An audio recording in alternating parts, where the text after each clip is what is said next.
Good evening, everybody. It is Friday, late evening, somewhere after 9 p.m. I don't know exactly. I was asked that after I got done doing my Yellowstone adventures, um, to actually two different people said they wanted to hear more about the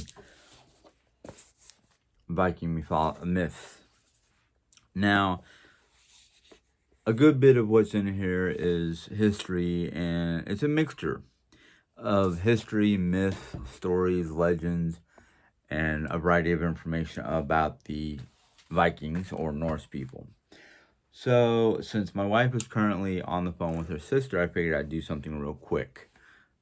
Yeah, me quick.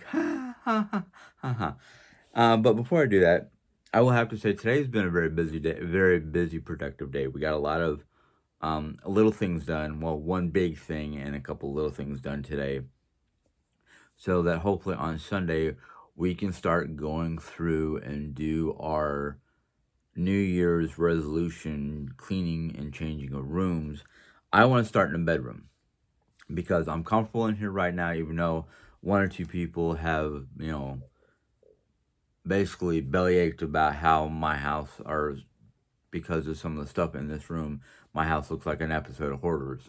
Um, that's the only air I'm going to give that. I'm not even going to give you who said the comment or when, but we are planning on doing a lot of cleaning, and in the interim of cleaning or during cleaning, some of our rooms may look a little cluttered or overflowing because we're trying to move stuff from one room to another room into another room into stuff is getting rearranged basically. So that will start Sunday.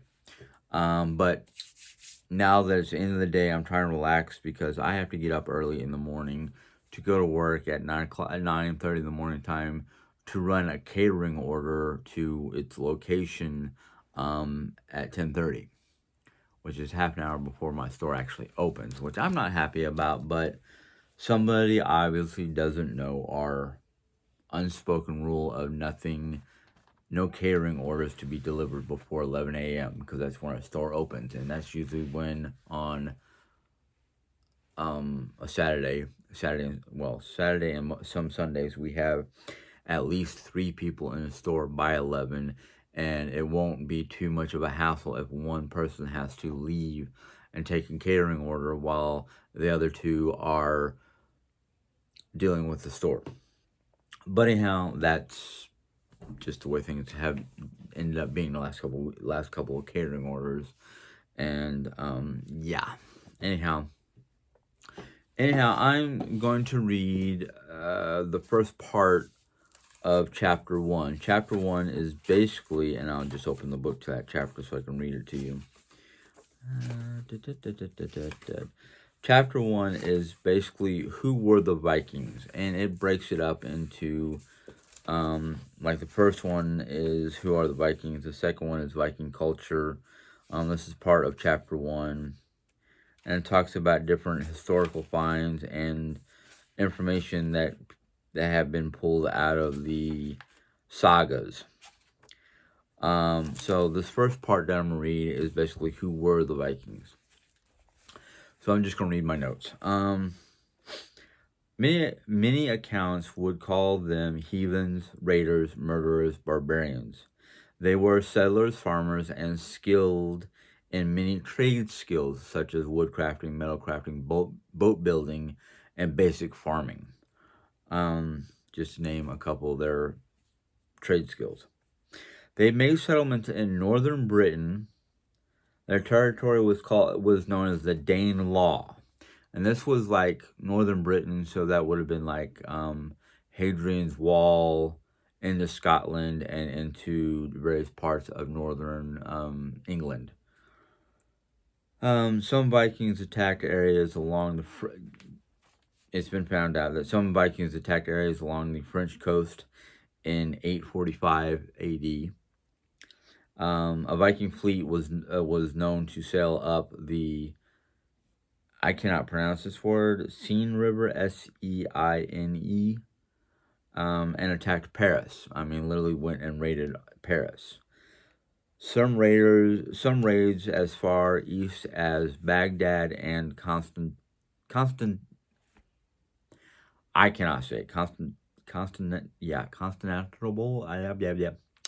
AKA as we know it nowadays, Istanbul, Turkey, the greatest city known to Christendom in that time. Excuse me for mispronouncing some of these words. Part of it is because of the fact I don't know how to pronounce them properly, and two, sometimes I'll see the word which I took from the book, but my brain cannot Christendom, words like that. They penetrated lands to the north and settled there. This would be more like northeast of Norway, places like that. They settled in there. They went into areas into the north and settled there. Back then, they were known as Rus, Roche, something like that. Perhaps from the red hair many of them grew. In time, this area would nowadays, this area would be known as Russia. And amazingly, they sailed even further to the west. In 860 AD, Vikings landed on the uninhabited island of Iceland and established a thriving culture there. That culture and that settlement is still there, is now known as Reykjavik. Reykjavik, Iceland. They have a very big statue of Leif Erikson near a museum there. I've only seen pictures. I would love to go and see it myself, but that's on a bucket list. In the late 10th century, Eric the Red, a Viking leader who was at the time wanted for murder in Iceland and Norway, planted a settlement in Greenland. Eric the Red was known to be a very brutish, rough and tumble, take no prisoner, take no guff, wasn't going to follow anybody but his own rulings or his own mind. So I can see why he might have been wanted for murder in Norway, but Iceland, I thought he helped settle Iceland. But anyhow, some years later, his son, Leif Erikson, my hero, my favorite person that I've read my favorite person I've read about so far in the sagas, which I've actually found online. I have a downloaded PDF copy of the sagas that talked about Leif Erikson and his exploits. But anyhow, Leif Erikson and a small group of companions sailed further west and encountered more land. They called it Vinland. Today, the site of the first year. Yeah. Today, the site they first settled is called, and I'm going to spell this because I cannot pronounce this that well, Lacine Annex Meadows. L'Anse space AUX, space Meadows. Actually, you can go hear about that. There's on Hulu. Go to Hulu and look up, and I'm gonna have to go back and look it up and tell you, probably tell you better what it is. But I think it's called Lost Vikings, and it's about these two gentlemen who trace the origins of Viking settlements here in North America, and they talk about this particular settlement, this particular spot, and they talk about Leif Erikson, and they go to Reykjavik and they show you the big old statue. One of them, both of them are ex-military. One of them, I think he said he traced his lineage back to Leif Erikson himself. But anyhow, the Meadows lies at the northernmost tip of Newfoundland. It was the first European settlement in North America, comes almost 500 years before the voyage of Columbus. Now, I'm going to read you something directly out of this book because it's a small excerpt or a small little clippet. And it says here, leave the leave the neglected. And they titled this little piece, Leave the Neglected. Ironically, Columbus, who came late to the discovery of the New World, is extensively commemorated by city names, e.g., the largest city in Ohio, Columbus, music, Hail Columbia, and in Memoric verses in 1492, Columbus sailed the open sea, or the ocean blue, I'm sorry. Leif Erikson, on the other hand, remained largely forgotten until the archaeological discovery of the Meadows. I'm not going to try to pronounce it. I'm just going to call it the Meadows, beginning in 1961. So by 1961, they were finding proof that Columbus was not the first one to discover the New World. To me, that I'm getting goosebumps and chills just thinking about it. And I'm in my office in this room after the heater has been running for a very long time. It gets very warm in here, even with my two hi-hats. So, I mean, this book alone is going to talk about archaeological finds, is going to talk about various stories, and hold on, I want to check my book here real quick, see what's on here.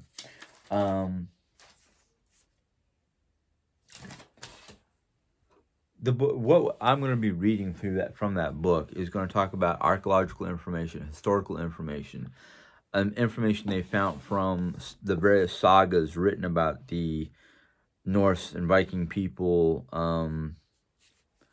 the various, not only the various people who were brutalized or defeated or beat down or whatnot by the Vikings, but by the various sages and storytellers of the Vikings who wrote down their sagas in poetry or rhyme, poetry and various types of literature of the age.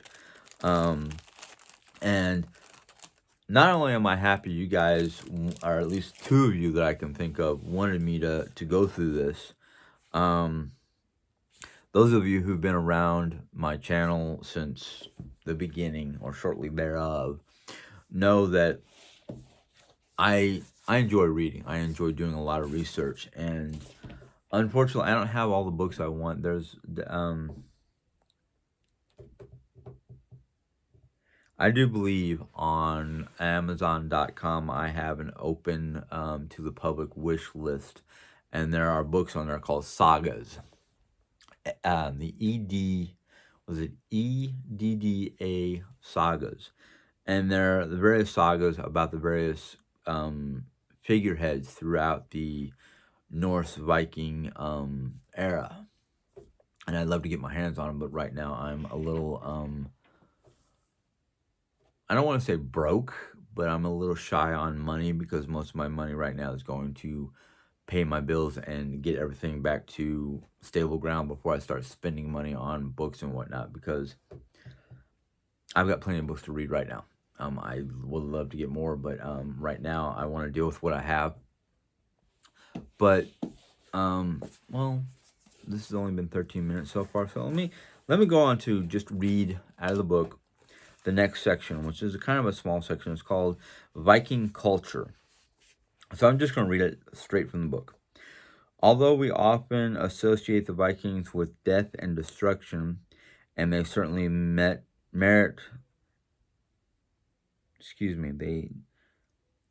certainly meted, M-E-T-E-D, I'm sorry I'm spelling these words, I just want you to know what I'm trying to say, out a good bit of both. They also represented a vital and rich civilization. Their art was complex and impressive. They were some of the most skilled seafarers the world has ever known. I'm going to reread that. They were some of the most skilled seafarers the world has ever known. All right, I'm going to pause right there. The reason why I'm pausing right there is because back during the late 800s to the early 13th century, for the most part, most cultures did not build boats for open, rough waters like the North Sea. Now, yes, there were cultures like those along those in the Mediterranean, the Egyptians, the Greeks, and the Romans had fairly good seafaring boats for the Mediterranean, but the Mediterranean's waters were not as rough or as dangerous as the North Sea. The Chinese and the Japanese, about the same time or earlier, had very good boats for going, basically going around the Japanese islands and the coast of China, but they were not designed to cross open waters like from Norway to the northern part of England or the UK, or Norway to Iceland, let alone Norway to Newfoundland. So these boats were like not only sturdy and strong, but these men and women. I'm not gonna put down the women, because the women were just as sturdy and healthy and strong and ready for a good fight as the men were. But you gotta realize this culture, the Norse culture, for the most part, until they started settling parts of other parts of Europe and certain parts of like Russia and Baghdad, sacking Baghdad, sacking Istanbul. These people were not shy. They were not afraid of going, hey, you know what? I want to know what's on the other side of this water. Let's build ourselves a boat and see what we run into, and we'll face whatever comes our way. Fair weather, rough waters, it didn't matter to them. They were just like, let's go. I want to see what's on the other side of this water. Let's go. So you got to realize these people, I mean, their home territories were hard soil and rough and cold, and I mean, you think we're getting cold weather now? Try living within miles of the Arctic Circle. That's how close to frigid, almost if you've ever been to Alaska, Alaskan weather. So these people were not shy or weak of body or mind. Let's see how it's going. And they had a rich and colorful mythology that has left its mark on Western civilization. We call the third day of the week Wednesday, after Odin's or Woden's day. Woden was the actual term that they used for Odin. The fourth day, Thursday, for Thor's day, and the fifth day, Friday, for Frigga's day. Odin or Woden, excuse me, I said that backwards. Woden or Odin, as Scandinavian myth referred to him, and as we'll call him in this book. So instead of saying Odin, they're going to use the proper term, which is Woden. Thor and Frigga were all important Scandinavian deities. The Northerners left us a host of common words: anger, ego, cozy, flounder, and glove. The list goes on and on. So yeah, a lot of their words we now use in our English terminology or our English language. So yeah, I mean, these people left not only a mark in their culture and whatnot, but a mark on the whole world of days of the week or various words that had meaning to them, which we now use. The word Viking itself has never been fully explained, but many scholars believe it is derived from the Old Norse word vik, which means wanderer or to wander. The marauding bands came from Scandinavia, from the kingdoms of Sweden, Denmark, and Norway. Historians argue about what precipitated the migration, but there is a general consensus that improvements in shipbuilding technology contributed to them. Some also suggest that they were several centuries of global warming that improved chances of child surviving the northern winters. Harsh northern winters. This in turn meant more population pressure and more young people available for roaming. One event may have contributed more than others. In 872 AD, at the sea battle of Happisfjord, Harold Fairhair defeated a coalition of Norse noblemen and succeeded in making himself king of Norway.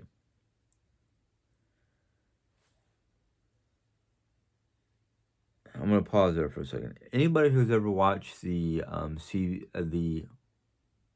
History Channel's The Vikings talk about this king, they talk about Ragnar Lothbrok and a few other key historical figures from the sagas.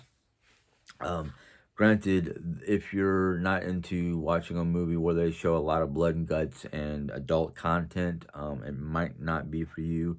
But you get a general idea of some of the historical characters in Norse history. In the aftermath of the battle, many nobles fled overseas to establish their own settlements. These seem to have precipitated many of the raids on France, including an 885 siege of Paris. Other Norwegians sailed to Ireland and effectively took over the country, ruling it until 1014 when they were defeated at the Battle of Cladford by the great chieftain and Irish hero Brian Boru. That last name is spelled Boru.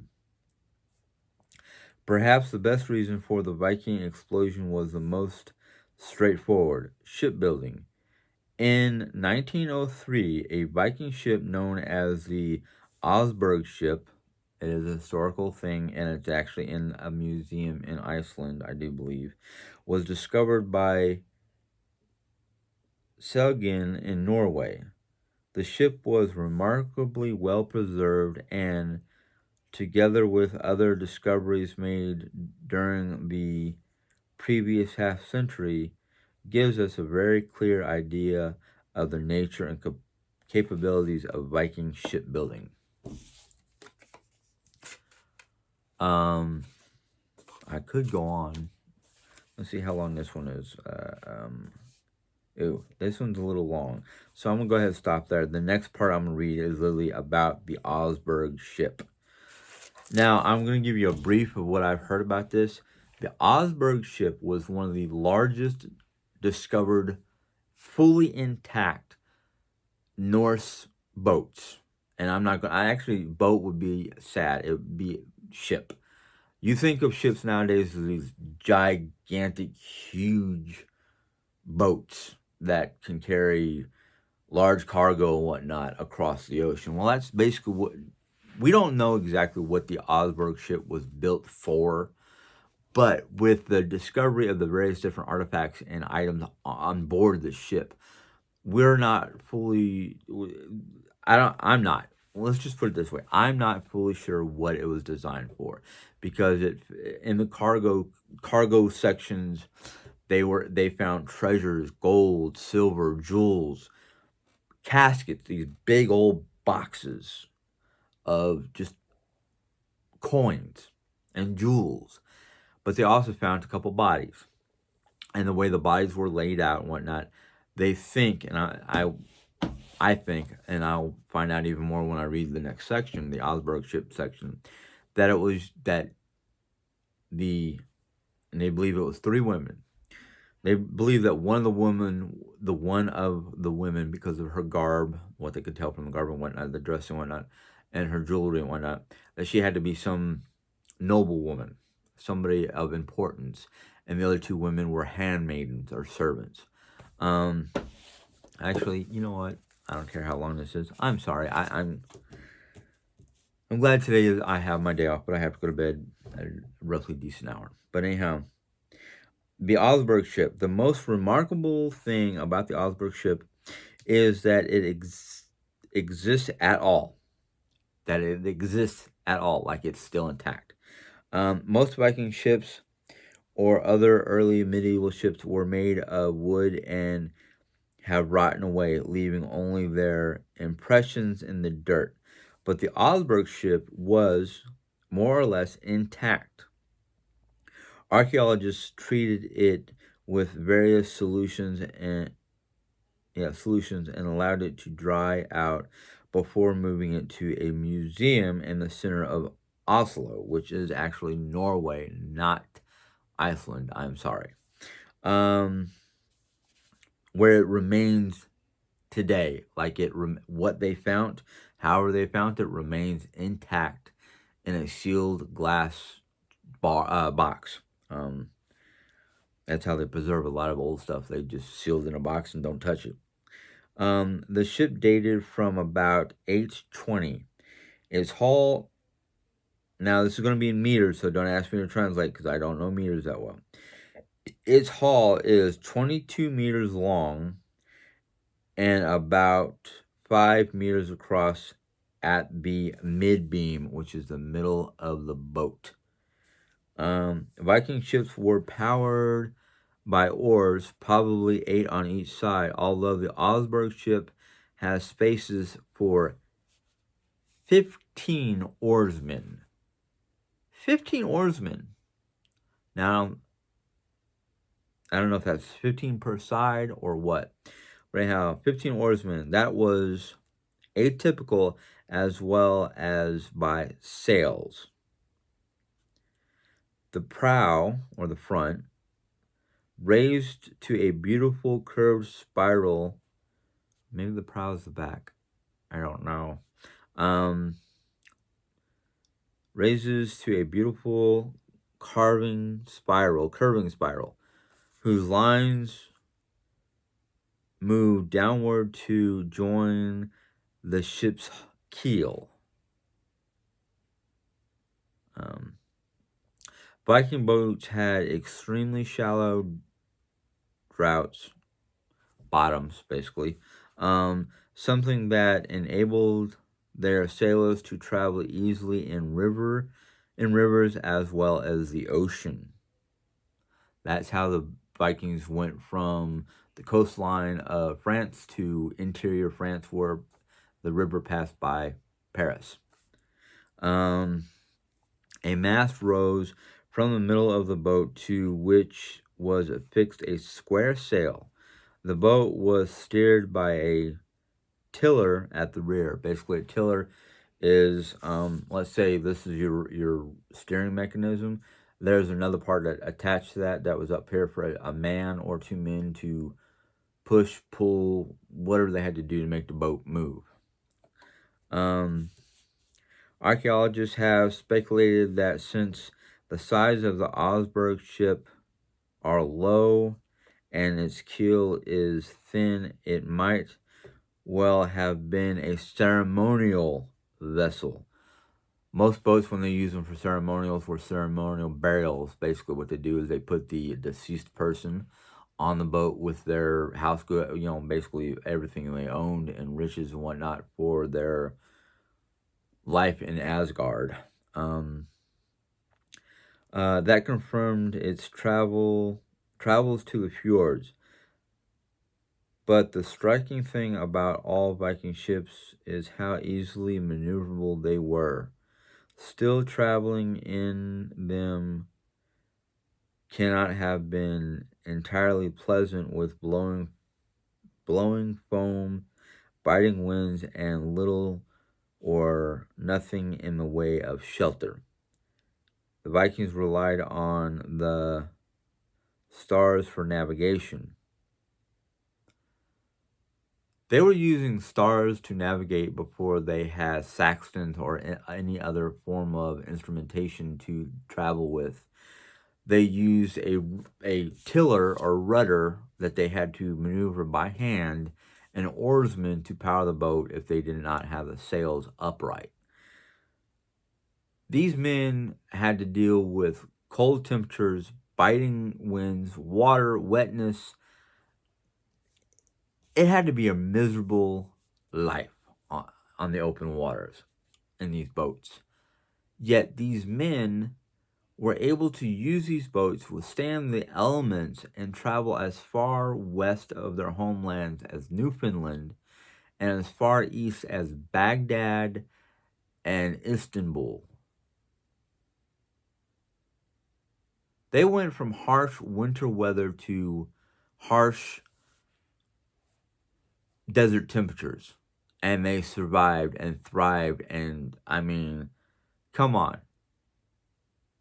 These people were not simpletons. They weren't wimps. They weren't sitting on their duffs doing nothing. They were out there exploring and conquering the known world and discovering the unknown parts of the world before 500 years or more before Christopher Columbus ever put his foot on a boat.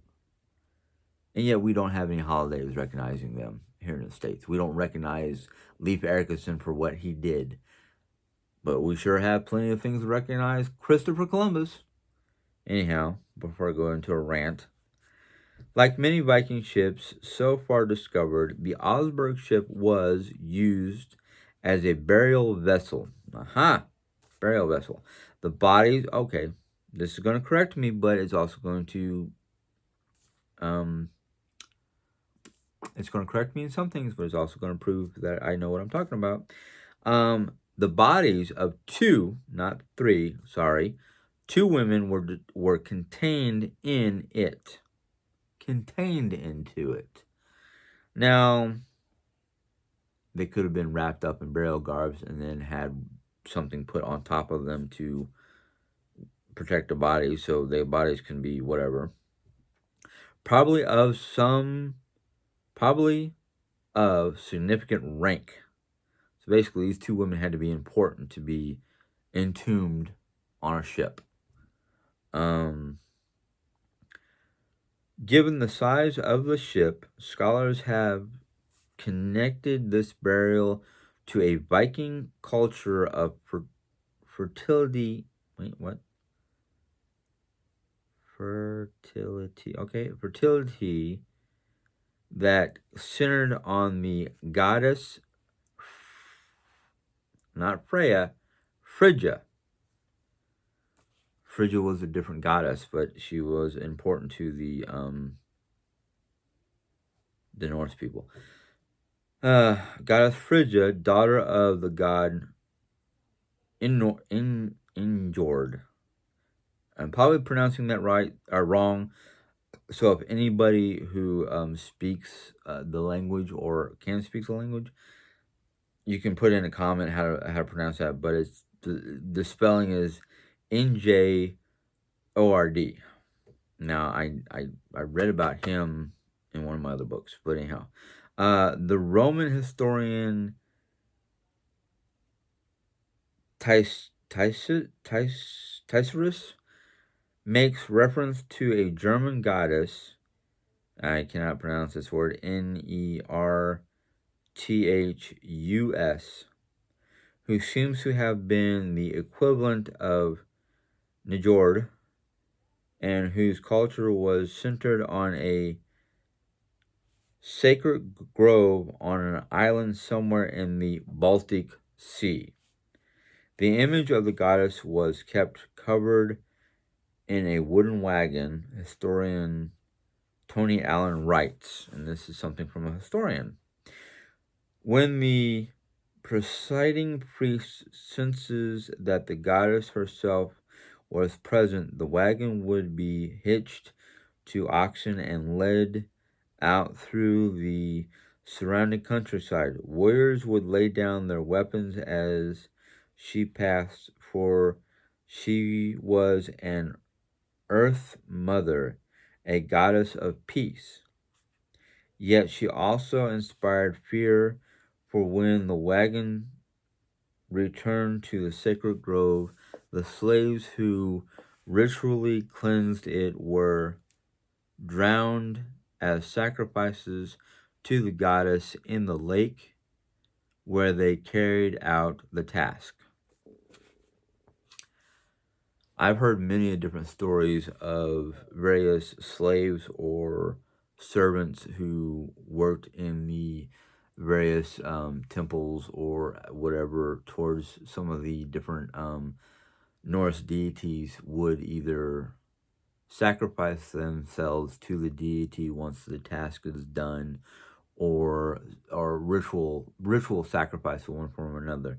Now I know as a Christian the idea of sacrificing a human life is kind of appalling to some extent, but you have to look at some of the other religions of our modern day times. I'm not going to list any of them, but a number of them are willing to sacrifice themselves in the service of their God or their religious leaders.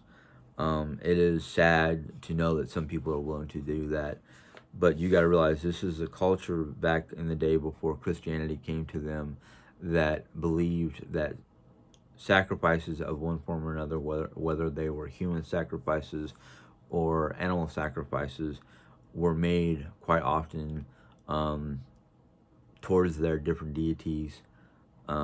Even in our modern day, or I should say, my modern day reading on the Norse pagans, a lot of Norse pagans still give offerings, not necessarily actual sacrifices, but they will give like offerings of a little thing of mead or whiskey or some sort of alcoholic beverage with raw meats or fruits.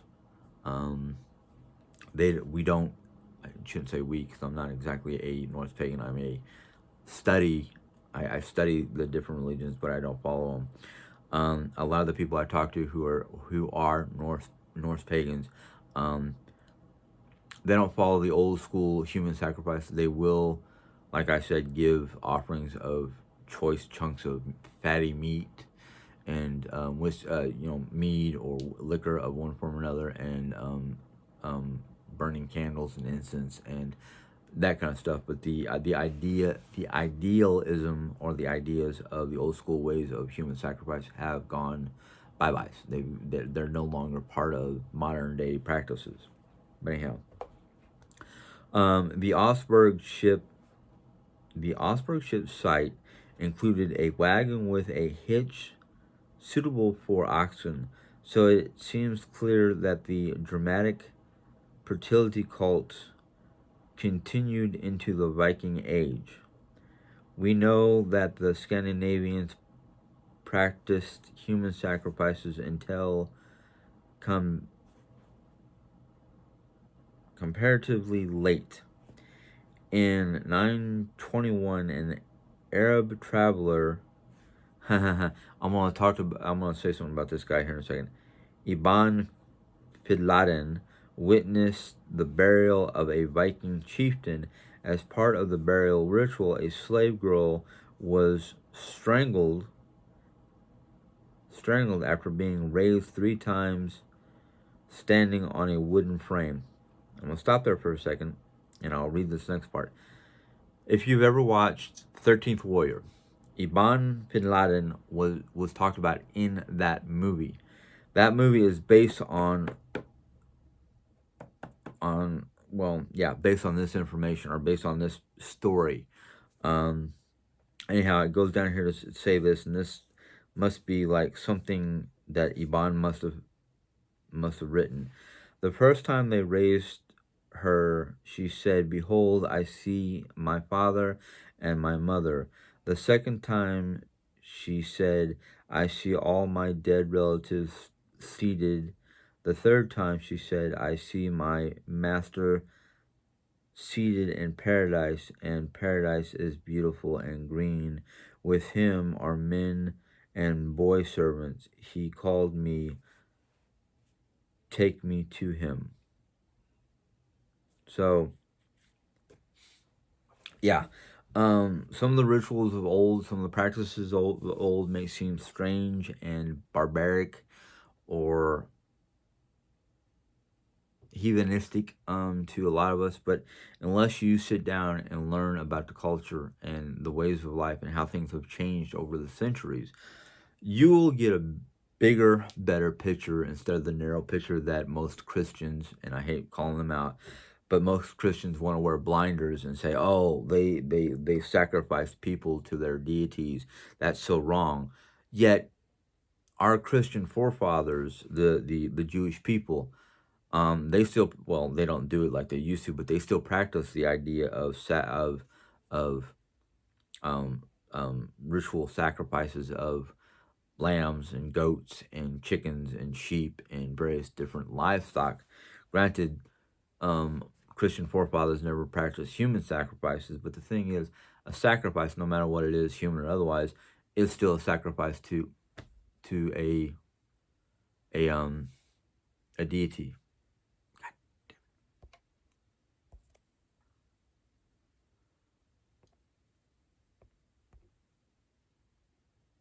Um, so I'm sorry, I had to block my phone. So I mean, the idea of sacrifice of one form or another has been going on for millennium or more. I'm just gonna finish off this part and end it and go see what Jerry wanted. But anyhow, it says Viking burial rituals, excuse me, Viking burial rituals, as recounted by the 12th century writer Sa- Saxo Graham. Yeah, I cannot pronounce his name. Or the book. It's called Deeds of the Danes. Basically, it's the book he wrote. Saxo Dramaticus was the author. Also included the beheading of a cock or rooster, but the significance of this is too lost on us.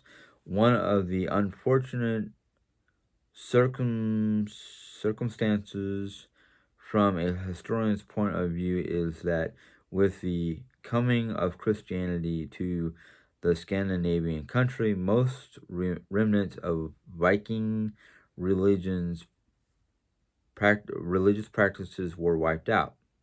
Most. Today we have only traces of what was at one time a vital and complex religious culture. It's true. The modern day practices of what a lot of people will call um, Norse paganism or Viking paganism is a derivative of things that people have put together from various sources. A lot of the sources that the people I follow have used are the sagas and the myths, the mythological information, and the Havanah, and created a more somewhat modern day version of the old school practices. Um, Now, I think maybe as we go through this book, we'll learn more about them and the different deities and practices and lifestyles and the whole thing, whole nine yards. But I will say this much from my small bit of knowledge is most practitioners of Norse paganism do not do the human sacrifice thing. Um, they do sacrifices of a different form. Um, the one gentleman that I talk to a lot with on Discord, which is a community site for various different groups, he said basically in his one room, in his little room that he uses as his um, in-home temple, as he put it, he has a table set up with a cloth. Um, and on that table is he's got the statues of four of the different deities that he follows or he feels calls to him. He says if you go to practice with them, their way is you go and find your four deities that call out to you.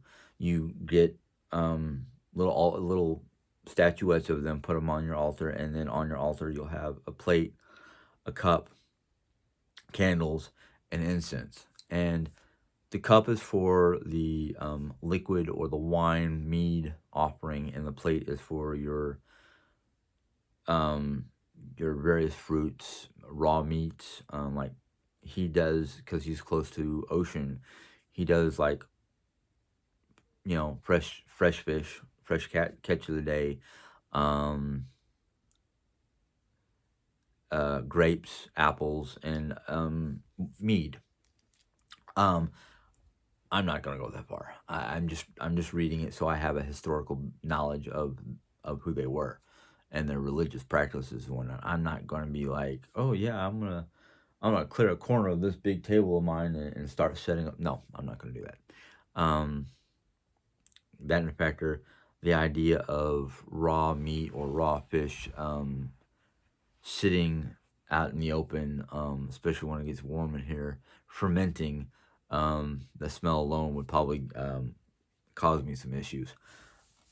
I mean, but anyhow, I will continue this on a different video. My next part in chapter 1 is called Vikings at Peace, and then the end of the Viking era, and that will be the end of chapter 1. Hopefully you enjoyed this video. If you have any questions or comments, go ahead and, well, hold on. Slow down, Jim. If you enjoyed this video, give it a thumbs up. If you have any questions or comments, go ahead and put them in the question comment section. I will deal with them the best I can. If your comments are inappropriate or just downright rude, they will not stay in my comment area. I know there probably will be a few people who want to be rude because of the factor of what I just read and what I just talked about when it comes to the religious aspect of the Viking people. I'm going to state this plain and simple, and I will continue it. I am born and raised a Christian.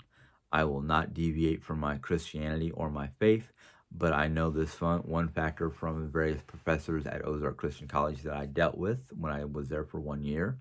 It is healthy to have an open mind and study everything you can on whatever you want to study, as long as you are rooted in your Christianity to the Christian God. And I am. So anybody saying otherwise or trying to make rude comments about it will not last. That's just a warning. Actually, it's not even a warning or a threat. It will happen. Those of you who have been on my channel since day one know that I'm a very open-minded, very nice, polite person until somebody pushes the wrong button. So that in fact, if you do make polite comments or you ask questions in a polite manner, I will try to answer them to the best of my ability. I will tell you this much right now. I am just starting on a journey that I've been wanting to start for a year now. And I finally gotten the books and whatnot to start doing actual book readings and studies that are not based on somebody's website or an internet website. I have books written by authors with, not only does it have comments in here from scientists and archaeologists and people who actually dealt with their culture. I'm happy to read it. I'm happy to try to answer questions. I'm happy to even research your questions to see if I can give you a good answer. But I will try. If you're new to my channel and you choose to subscribe for whatever reasons, whether you like the discussion, whether you like videos from past discussions, as long as they're legitimate, polite reasons. I've already had to remove 1 or 2 people in the last 2 days because they were trying to disrupt my channel or be disruptive. I removed them. I removed their comment. I blocked them. I did everything I can to keep them from coming back on. But yeah, I deal with people in whatever manner is necessary to keep my channel from being disrupted.